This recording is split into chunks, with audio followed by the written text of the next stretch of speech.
uh, there is already a warrant of arrest, no? And he has been charged already before the International Criminal Court. Opo. Yung ano naman, yung crime against humanity, tinatawag natin yan, crime with universal jurisdiction. Mhm. Ang ibig sabihin yan, any country where the person is found who is charged with crime against humanity can be charged there in that country. Any country can acquire jurisdiction over him, or any international body established to punish offenses like crime against humanity can acquire jurisdiction. Automatically yan. That's part of tinatawag natin customary international law.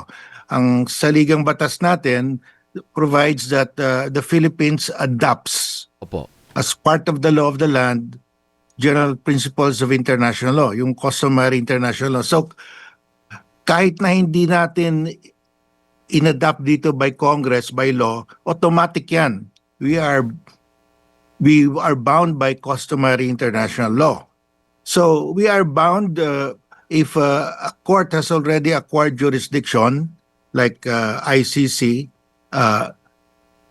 we are bound to cooperate with that court under customary international law. Opo. And we cannot question the jurisdiction dahil this is a crime with universal jurisdiction. Kahit anong bansa na makita ma-aresto itong tao na ito can acquire jurisdiction and prosecute. So yung sinasabi nila na walang jurisdiction dahil wala pang court warrant of arrest from a local court.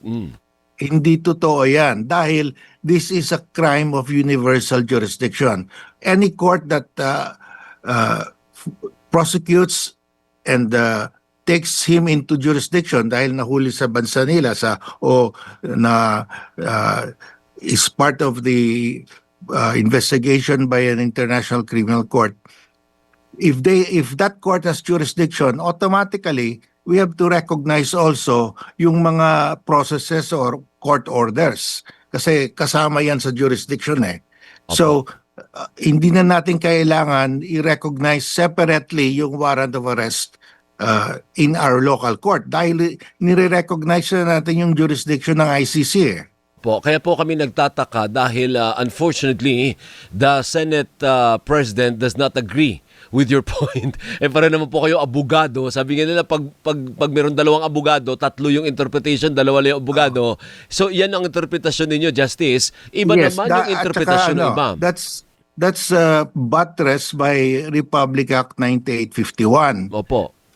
Na Section 17, sinasabi doon, pag meron ng another court or international tribunal that has started the investigation, in other words, acquired jurisdiction, we have the option to surrender the accused to that court or to prosecute him here. So option yan.